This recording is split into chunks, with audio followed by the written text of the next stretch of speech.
A cada dia surgem mais avistamentos de fenômenos OVNIs. As histórias se multiplicam. Os militares denunciam casos. Devido à possibilidade de existir vida em outros planetas, podemos dizer que nos visitam? Alguma coisa está para acontecer. Os indícios mostram que a verdade está cada dia mais perto. Contato extraterrestre.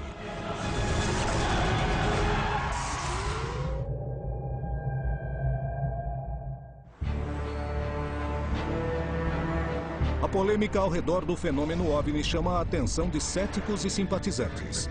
Mas existe uma série de casos que, além de fascinar, causam preocupação. Aqueles que denunciam ataques. Brasil, 1995. 2 pescadores estavam em seu barco quando viram estranhas luzes no céu. O barco parou de funcionar e a luz os iluminou. Poucos dias depois, eles começaram a ter graves problemas de saúde. Peru, Pucallpa, 2008. Um povoado inteiro denuncia a presença de estranhas luzes que os atacam e que queimam rostos. As investigações revelam dados assustadores. Brasil, 1977. No meio do Amazonas acontece uma história de OVNIs e a investigação oficial mais incrível da história do mundo. Uma região inteira é atacada por estranhas luzes chamadas chupa-chupa. O que há por trás desses casos onde moradores denunciam ataques? Estamos diante da presença de armas de desenvolvimento ou realmente são a evidência mais concreta de que somos visitados? Por que se esconde informação sobre as investigações oficiais? Caso sejamos visitados por seres de outros planetas, estamos diante da possibilidade de ser aniquilados? Apresentamos hoje OVNIs e ataques. Há antecedentes nos arquivos militares de aviões derrubados por OVNIs. Há casos de pessoas que agrediram OVNIs e eles responderam automaticamente da mesma maneira. O que eu quero dizer com isso? Não são irmãozinhos cósmicos que vieram salvar a humanidade. Há uma outra razão para ser feito tanto esforço de manter isso longe do público. As pessoas não querem pagar impostos de proteção para os militares. Porque você não pode proteger os nossos céus dessas coisas que vão e vêm. Aí entramos na parte mais difícil desse tema, que tem a ver com a intencionalidade dessa inteligência operativa que está por trás do fenômeno. O fenômeno não tem intenções de invadir o planeta, e sim de tomar recursos. É como se não precisassem de nós. Nós somos os perigosos, porque sempre fomos uma espécie guerreira, lutadora. Então, provavelmente, se compararem as tecnologias na Terra, querem evitar a entrada desses objetos no nosso planeta. Se aqui tentarmos nos defender da entrada de OVNIs na Terra, bem, isso poderia dar condições para um sério conflito. Por parte da presença dos objetos voadores não identificados, não há intencionalidade de agressão. Sim de resposta diante da agressão. A resposta automática. Pelo que eu sei, muitas pessoas, governos e líderes de nações, ainda mais na última década, evidentemente estão se informando sobre a realidade desse assunto. Porque eu acho que estão chegando perto de fazer muitas declarações. Então isso resulta na grande pergunta, que é: por que não aterrissam na Casa Branca ou na capital do país e se apresentam? Evidentemente tem a ver com um tipo de acordo, claro, com o livre-arbítrio daquele planeta e seu povo. O fenômeno OVNI, na minha opinião, não devia ser visto como uma ameaça, porque o que vamos fazer? É como lançar uma bola de neve num tanque, se a bola chegar até ele. Então devemos aproveitar, não ter medo e seguir adiante. A possibilidade de que exista vida em outros planetas é aceita pela comunidade científica, o que não significa que concordem que somos visitados. Porém, caso isso aconteça, devemos considerar que estamos diante de uma situação de perigo? É hora de irmos à busca da verdade por trás dos casos mais impressionantes, onde se denunciam ataques.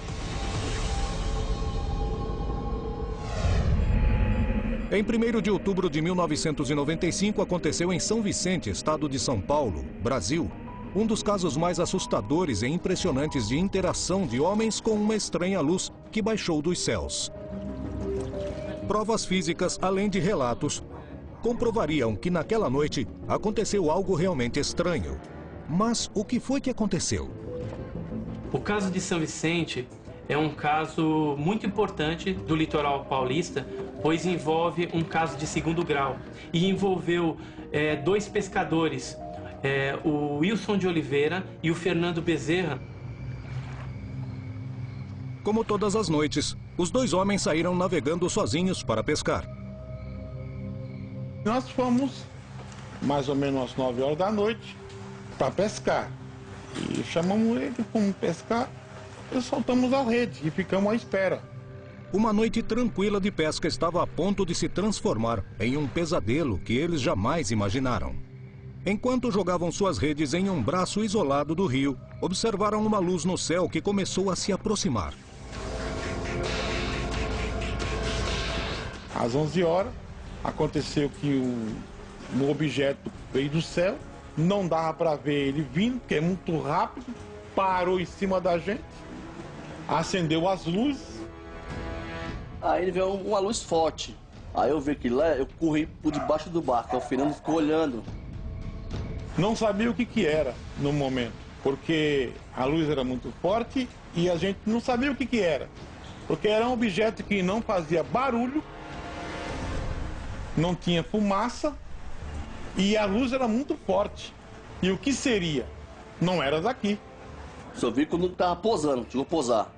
Aí eu peguei e se escondi e não vi mais nada. Os homens se assustaram, mas a curiosidade de Fernando Bezerra em entender o que acontecia foi mais forte que o medo. E eu fiquei olhando assim, amedrontado. Queria saber o que era aquilo, Quando quiseram se afastar, perceberam que o motor tinha parado de funcionar. As luzes cortou a energia da embarcação, que era diesel, cortou e o motor não funcionava.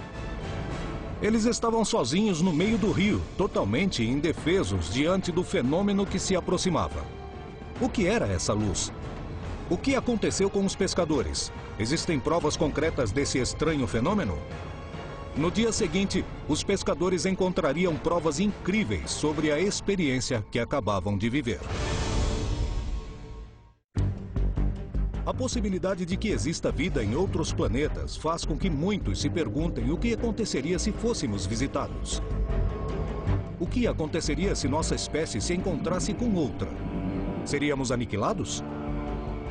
A determinação de uma hipótese de conflito não implica nem significa que existirá um conflito. Significa que temos que estar preparados. É interessante ver a política exterior do governo norte-americano. A partir de 1972 mudou. Digamos, foi quando começou a aproximação com a Rússia. Os Estados Unidos propõem aos 13 países da Europa, União Europeia, Rússia, Japão, Canadá, a Guerra nas Estrelas. O programa Guerra nas Estrelas foi uma iniciativa do presidente Ronald Reagan e seu papel público era efetivamente antimíssil balístico. Ele foi designado como um escudo, um sistema para derrubar os mísseis antes de atingirem as cidades americanas, totalmente o equilíbrio do poder. Isso foi a teoria, mas há uma grande controvérsia. A primeira controvérsia é que muitos cientistas disseram que não daria certo. Mas a chamada Guerra nas Estrelas causou suspeitas quanto à sua finalidade. Realmente se tratava de mais um passo na escalada armamentista da Guerra Fria?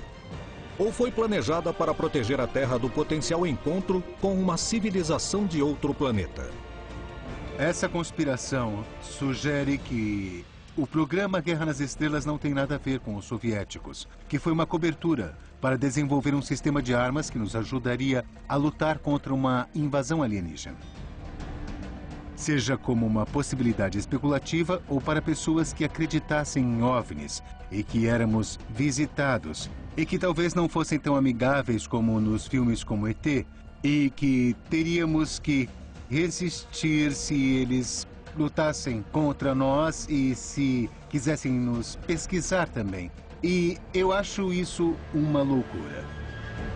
Mas é interessante que as pessoas que acreditam confirmam o fato de que em diversos discursos de Ronald Reagan ele sugere a possibilidade de vida extraterrestre. A possibilidade que eu acho que muitas pessoas pensaram, bom, Reagan enlouqueceu, mas alguns teóricos da conspiração disseram não. Reagan sabia alguma coisa. E talvez, indiretamente, ele tentou falar para nós que ele sabia. Não sei. Pode ser, mas é uma história interessante, mas não tenho provas que sugiram que não seja nada além de história. Temos que entender que o fenômeno OVNI não deveria estar em mãos de ufólogos folcloristas de fim de semana. Isso deveria estar em mãos de peritos em geopolítica, de cientistas políticos, com pessoas que tentam entender como o fenômeno OVNI se manifesta e sua relação com o poder. A possibilidade de que exista vida em outros planetas e que fomos visitados reanima o debate sobre se as Forças Armadas e os governos do mundo possuem evidências que são escondidas da população. O que há por trás dos casos que se denunciam os ataques? Se trata de psicose coletiva? De provas de armas terrestres? Ou são a evidência de que seres de outros planetas procuram nos colonizar? 1º de outubro de 1995. Os pescadores Wilson da Silva Oliveira e Fernando Bezerra estavam no meio do rio Piacabuco, no estado de São Paulo, quando uma forte luz apareceu no céu e começou a descer. Os homens se assustaram. Depois de permanecer uns minutos sobre eles, a luz seguiu seu caminho e aterrissou em uma ilha próxima. Quando a luz entrou dentro do mato, aí passou a funcionar o motor. Foi quando nós fomos embora. Abandonamos rede, abandonamos tudo. Fomos embora. Os pescadores voltaram aos seus lares visivelmente alterados. O Wilson chegou em casa com... Não falava coisa com coisa. O Wilson estava meio desnorteado. Eu não entendia o que tinha acontecido. Evidentemente, a exposição à luz os havia afetado fisicamente. No dia seguinte, decidiram voltar ao lugar para procurar evidências que comprovassem o que tinham visto. Surpreendentemente, encontraram essas provas. O mato estava retorcido e desidratado. Tirou o líquido do mato. O mato não queimou. O mato não era queimado, era desidratado. Tirou o líquido do mato, em volta tudo. Imediatamente, os pescadores se comunicaram com peritos para tentarem compreender o que havia acontecido.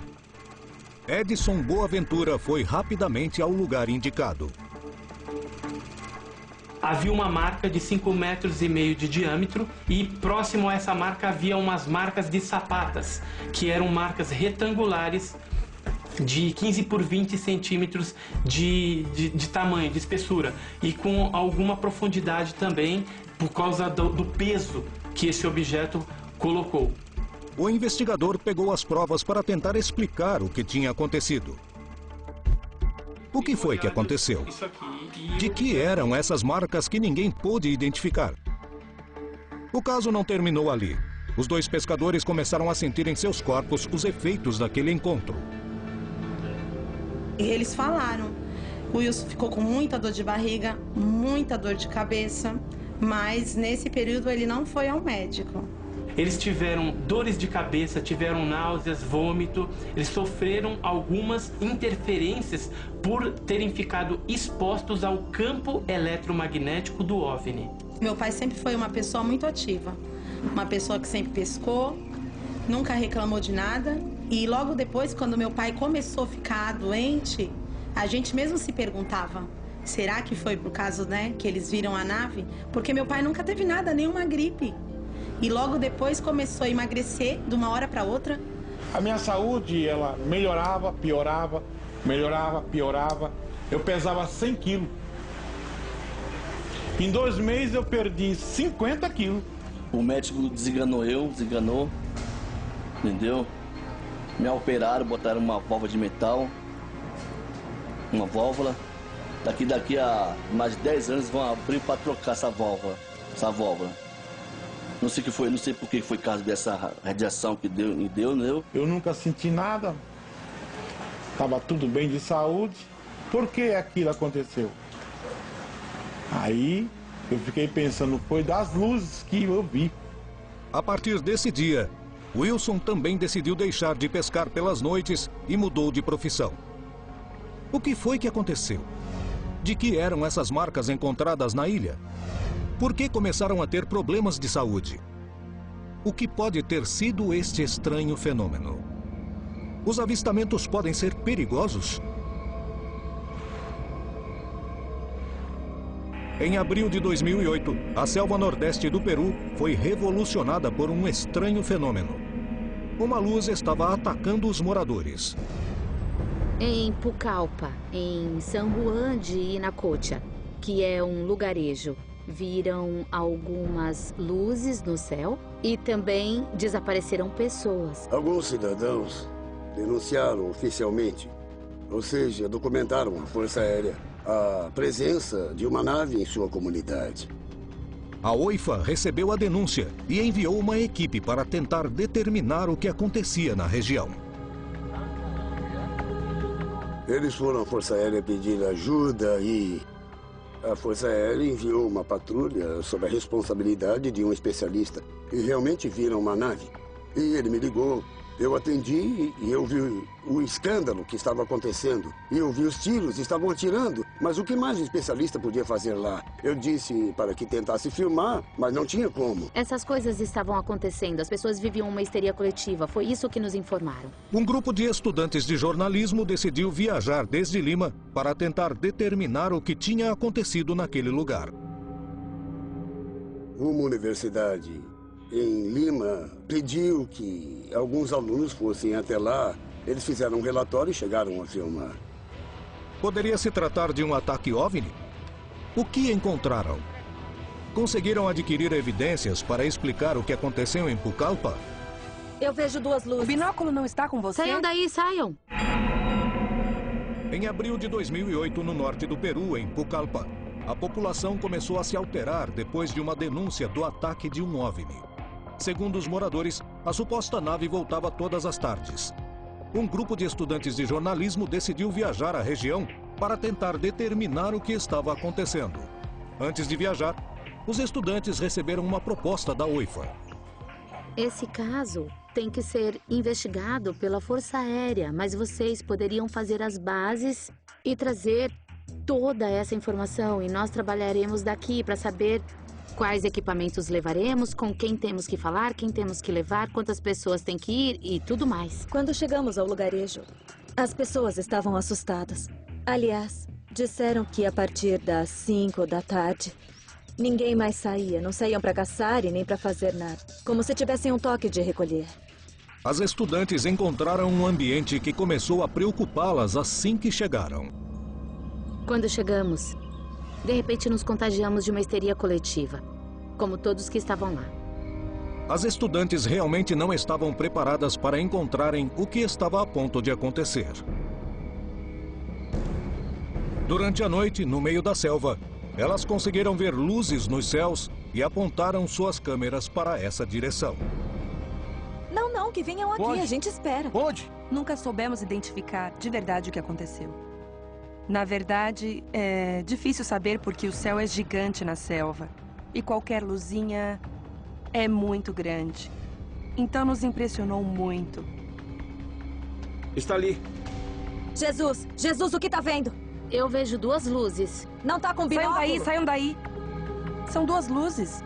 Eu acho que devemos ir até lá. Tá com porque zoom? tem uma Mas estrada. até onde? Mas até onde? Tá com zoom? As luzes do carro, não? Não, melhor ficarmos aqui. É melhor dá sair pra ver daí. de onde Sai vem. daí, saia daí. Terelu, Terelu, Terelu.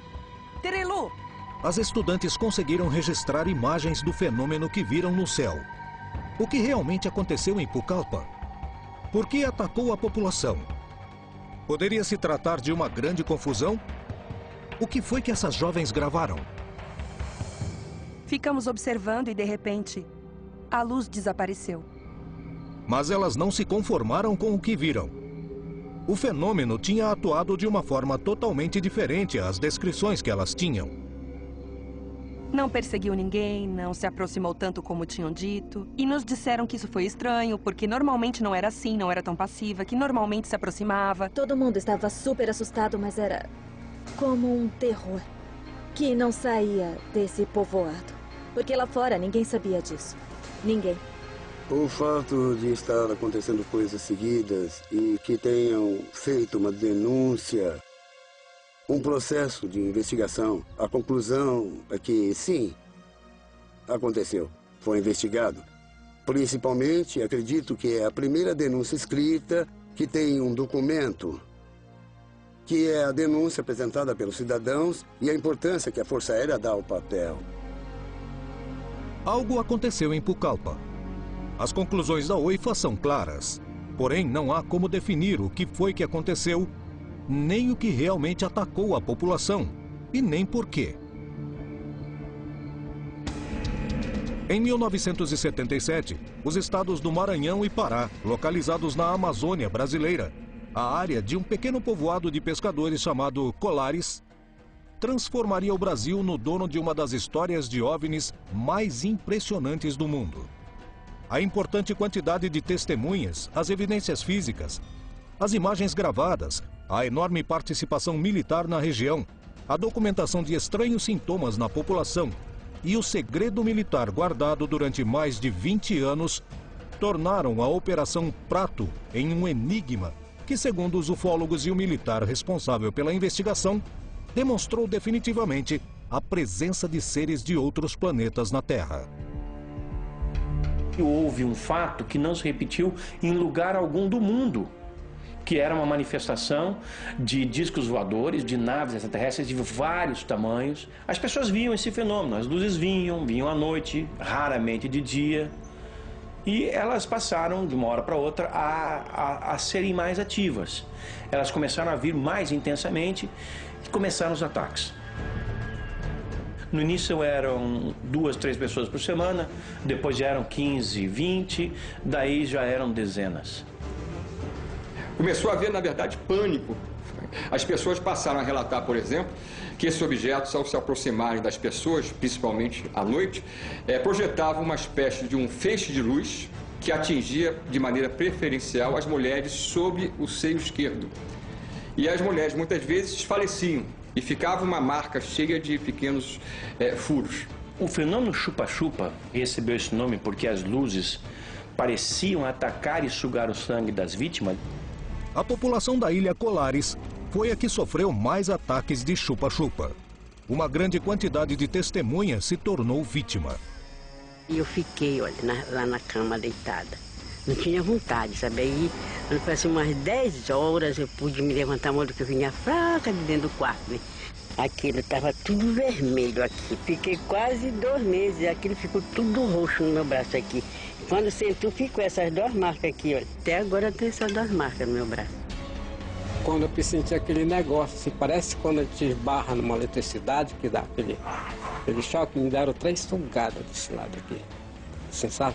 Umas 13 com força mesmo. Aí eu fiz movimento lá para querer gritar, sabe? Para querer gritar para me acudir. Ela viu eu tá fazendo aquele movimento lá. Aí depois eu não me lembro mais. Os testemunhos como os de Carmen e Newton se multiplicavam. Surpreendentemente, todos os testemunhos coincidiam em dar no mesmo relato. Mesmo as pessoas que estavam em povoados muito distantes. Todos eles diziam que foram atacados por uma luz e sua descrição era muito precisa. A sua característica era de uma bola de luz que, quando se olhada de maneira mais atenta, revelava ser uma luminosidade atrás de um objeto cilíndrico, como se fosse uma lata de refrigerante. Os casos eram realmente aterradores.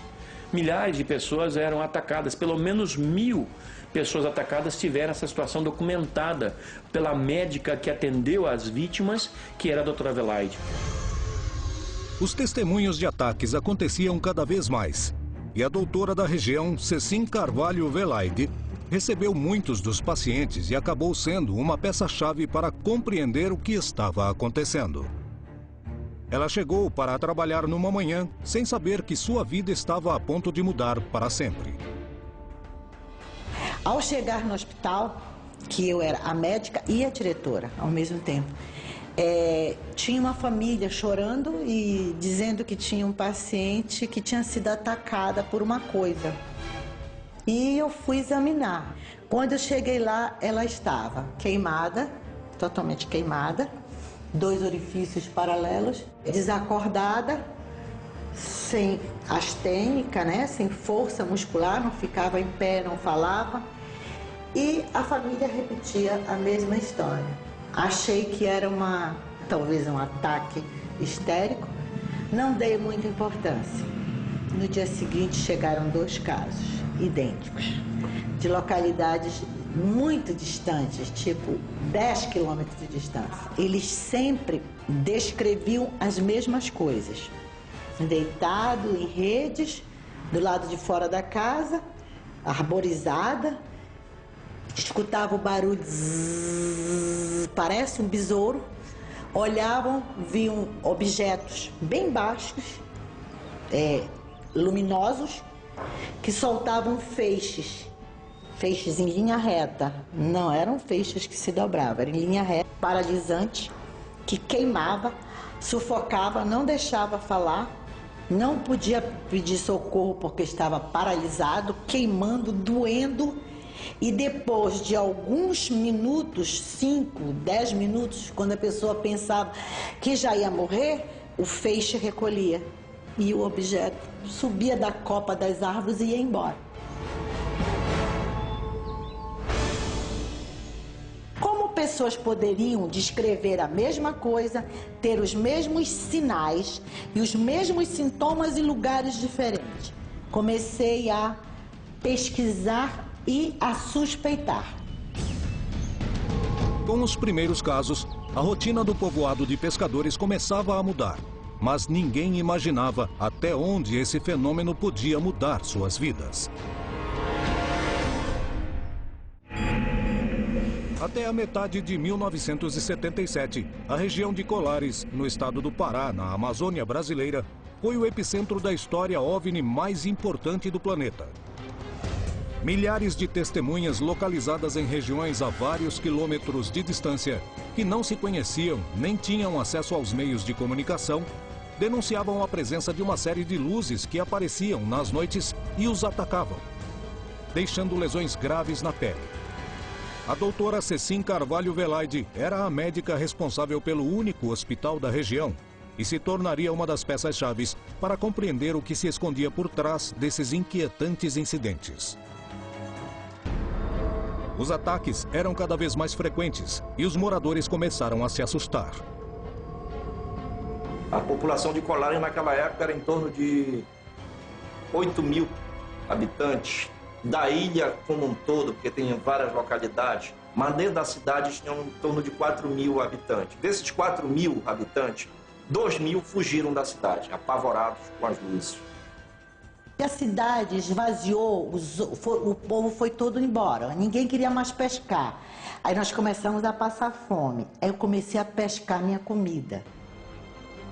A coisa chegou a um ponto realmente de gravidade, sem dúvida nenhuma, o que acabou provocando que o prefeito do município mandasse um ofício ao primeiro comando aéreo regional, ou seja, para a Força Aérea, lá em Belém, pedindo providências das autoridades aéreas, já que se tratava de um fenômeno visto que acontecia no céu.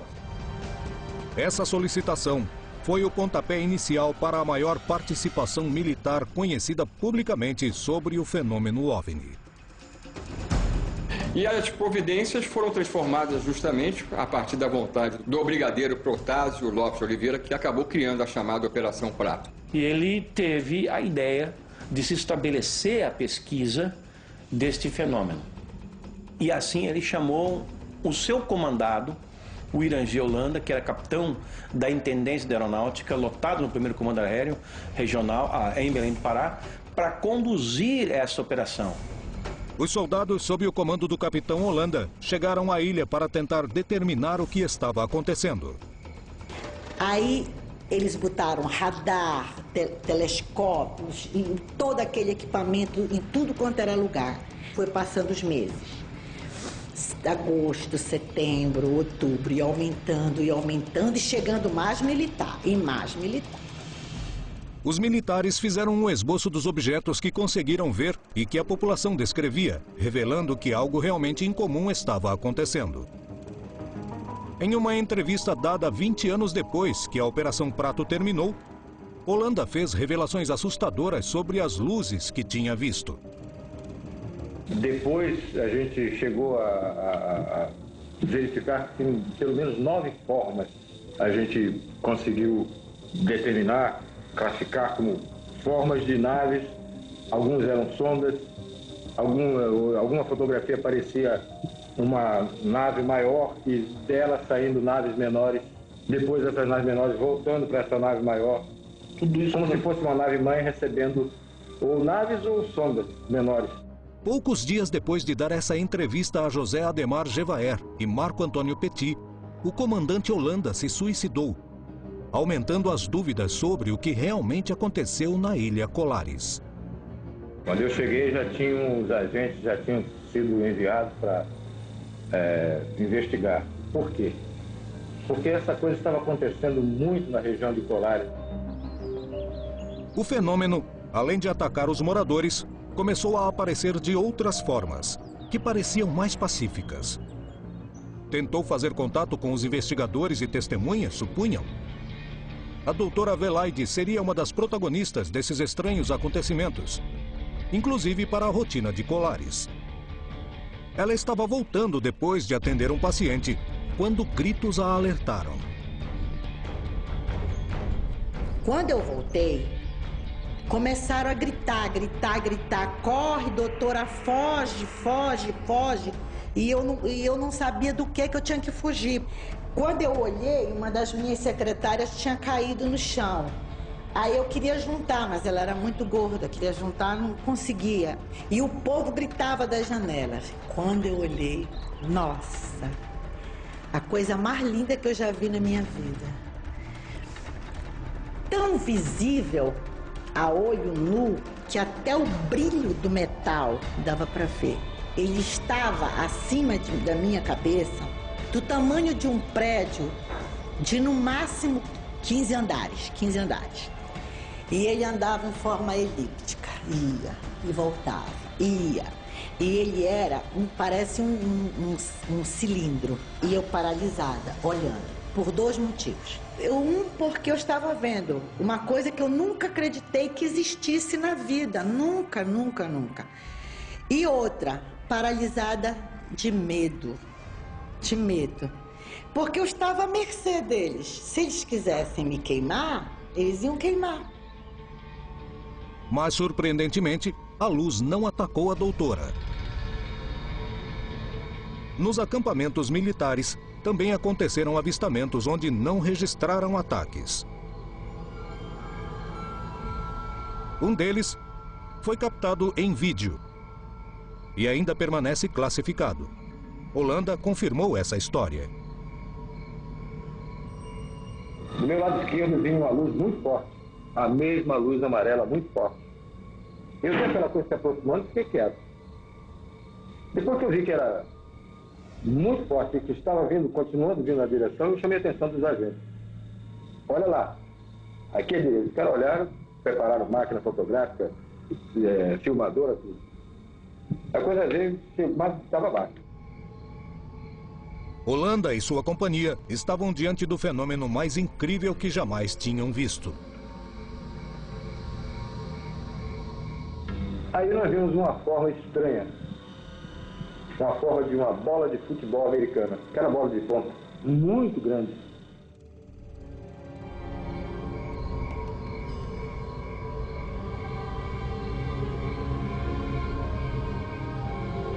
A apenas 70 metros de distância, um objeto de 100 metros de altura, de cor azulada, pousou sobre as águas.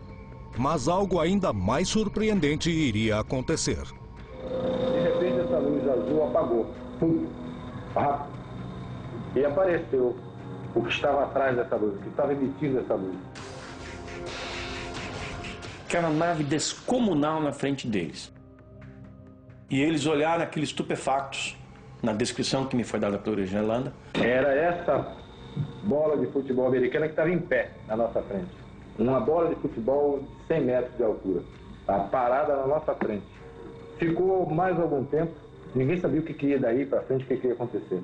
Holanda viajou a Belém para contar ao seu superior, Potássio de Oliveira, o que tinha acontecido. E recebeu uma resposta que até o dia de hoje causa polêmica entre os estudiosos do incidente e os testemunhos. Ele vai até o Belém e relata, muito animado, muito excitado: Comandante, tivemos finalmente o grande contato com as inteligências por trás do fenômeno. Tivemos um avistamento de receber dele a ordem de encerrar a Operação Prato. Eles foram retirados por uma ordem que eles receberam súbita, porque eles estavam todos acampados na praia e no campo de futebol. Dormiram e de manhã, 5 horas da manhã, acordei e estavam indo todos embora. No momento de maior avanço, terminava a operação militar. O que realmente aconteceu com a Operação Prato? Estaria encerrada a Operação Prato com essa decisão? Isso nunca me pareceu ter lógica. Desde a época em que eu comecei a pesquisar esse fenômeno, como é possível? O próprio Orange Holanda também não entendia.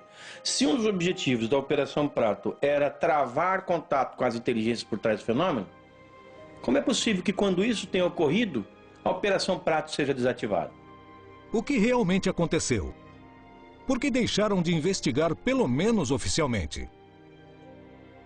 Anos depois, os ufólogos conseguiram que uma parte da investigação fosse revelada pelo governo do Brasil. Dessa maneira, pelo menos uma parte do relato de Holanda seria comprovado por documentos oficiais, mas as filmagens jamais vieram à tona.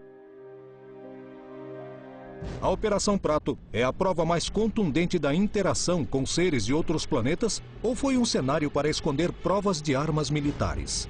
Era uma cidadezinha esquecida e afastada. Quem sabe, quem se preocuparia, se lembraria de Colares? Alguém usando determinados dispositivos tecnológicos e equipamentos decidiu transformar essas pessoas simples e humildes em verdadeiras cobaias, em verdadeiros porquinhos da Índia. Em primeiro lugar, a causa é uma violação à soberania do Brasil pelo que estavam fazendo, porque eu não acredito que tinha autorização oficial para fazer isso. Em segundo lugar, mesmo se tivessem, de qualquer maneira, seria uma violação aos direitos humanos. A hipótese de que todos esses eventos ocorreram na região seja consequência de uma experiência militar, eu acho pouco provável, porque os próprios militares foram convocados para investigar o fenômeno. E não só a aeronáutica foi chamada, como agentes do serviço de inteligência da época, que, assim como os militares, o SNI, o Serviço Nacional de Informações, produziu documentos relatando o que ocorria na região. Na interpretação de Holanda, que o que aconteceu foi um temor por parte das nossas Forças Armadas de que isso fugisse ao controle. Esse é um ponto.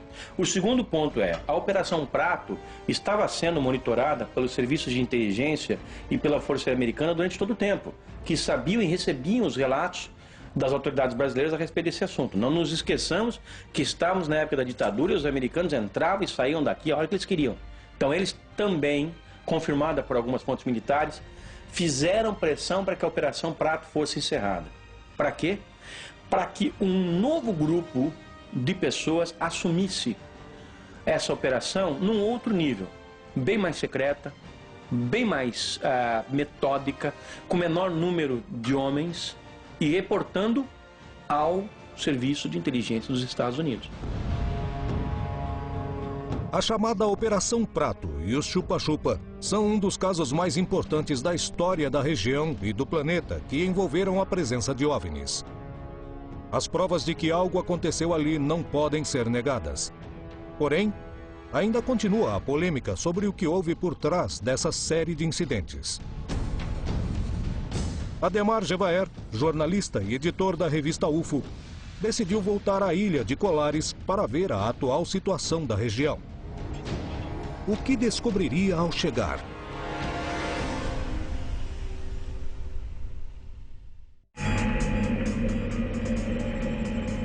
Ademar Gevaer, editor da reconhecida revista UFO, decidiu voltar à ilha de Colares mais de 30 anos depois para tentar determinar se ainda existem avistamentos e ataques à população. o que descobriu em seu encontro com o investigador da região. Nós estamos na Praia do Machadinho, que é uma das regiões da Ilha de Colares, onde houve das maiores movimentações de discos voadores nos anos 70. E aqui nós tivemos, durante a época da Operação Prato, momentos muito importantes da atividade desenvolvida pelos militares. Na região da Ilha de Colares, onde o capitão Holanda Lima teve seus maiores avistamentos, Gevaer se reúne com Hilberto Freitas, um jornalista e investigador que desde a década de 70 reúne as histórias de luzes estranhas que são vistas na ilha. Ele afirma que até o dia de hoje se apresentam muitos fenômenos OVNIs na região. Beto, você já teve algum avistamento aqui, na Praia do Humaitá? Eu verdadeiramente não tive um avistamento, mas outras pessoas tiveram. Inclusive com nave-mãe e outras naves entrando e saindo da nave-mãe. Negócio espetacular. Estão cansados de ver, sair de dentro d'água. E lá os pescadores, muitos pescadores já me falaram a mesma coisa.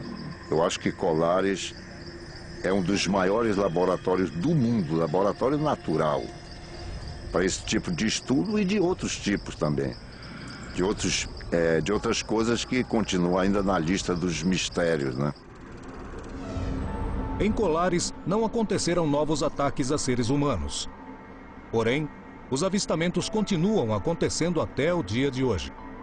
A população ainda convive com o estigma desse fenômeno ocorrido há mais de 30 anos. Ainda guardam centenas de perguntas que ninguém soube responder. Ao longo do continente, as histórias de avistamentos de OVNIs se repetem e muitas vezes denunciaram que as luzes causaram danos às testemunhas. Estamos diante da presença de provas de armas desenvolvidas pelo homem no mais absoluto dos segredos? Estamos sendo visitados por seres de outros planetas que são agressivos? Se trata de danos colaterais? Devemos temer um ataque? Não acho que sejam hostis, provavelmente porque, se fossem, já teríamos presenciado e descoberto alguma coisa. Não acho que o fenômeno OVNI seja uma ameaça, porque eu acho que uma espécie que controla a viagem interestelar, pelo menos para mim, desenvolveu o padrão filosófico e moral que diz a eles que se eles encontrarem uma sociedade que está abaixo deles significativamente, deixarão em paz até terem a chance de chegar a um nível semelhante de tecnologia como o deles. A história tem mostrado, e sabemos que tem mostrado, alguns contatos com alienígenas no passado, com as histórias da América Central, México e outras, até aparecendo para os nativos americanos. Nós estamos em perigo. E sempre me surpreendo quando as pessoas me perguntam: você não tem medo deles virem à noite nos comer como sobremesa? Claro que não tenho medo, porque se fosse esse o caso, primeiro, já teria acontecido há muito tempo. Então, tenho certeza absoluta que tem alguém lá fora. Mas eu, pessoalmente, não acho que sejam hostis. Acho que são curiosos. E o que tem de errado com eles? Muitos investigadores acreditam que a resposta para a pergunta "poderíamos ser ou não atacados por seres de outros planetas" está no passado. Por que alguém esperaria pela nossa civilização para nos visitar com a tecnologia atualmente avançada quando temos armas nucleares, por exemplo? Porque você pode apostar seu dinheiro que, se aparecer um ET, vamos disparar todas as armas nucleares que tivermos nesse ET. E no processo destruiremos a Terra, e isso vai ser como, sabe, jogar uma bola de neve num tanque. É isso. A agressividade ou a passividade de um ser inteligente não depende do grau de inteligência, e sim do grau de necessidade de sobrevivência. Quando um ser inteligente não pode, através da sua inteligência, resolver o problema de sobrevivência, então apela para a violência. O cientista talvez não possa explicar tudo, mas sempre tem a obrigação de ir atrás da verdade. E talvez possamos resolver todos os enigmas do universo, inclusive o grande enigma da própria origem do universo. Levará muito tempo, mas o resolveremos. As histórias de OVNIs e a possibilidade de que exista vida fora do nosso planeta causa a fascinação dos homens, que destinam recursos para investigar os mistérios do universo. Mas alguns mistérios relacionados a esse fenômeno poderiam encontrar explicação no planeta Terra. Estamos sendo visitados? Apesar das respostas ainda serem provisórias, o homem se aproxima cada vez mais de revelar essa dúvida. E é hora de ir atrás de toda a verdade sobre o fenômeno OVNI na América Latina.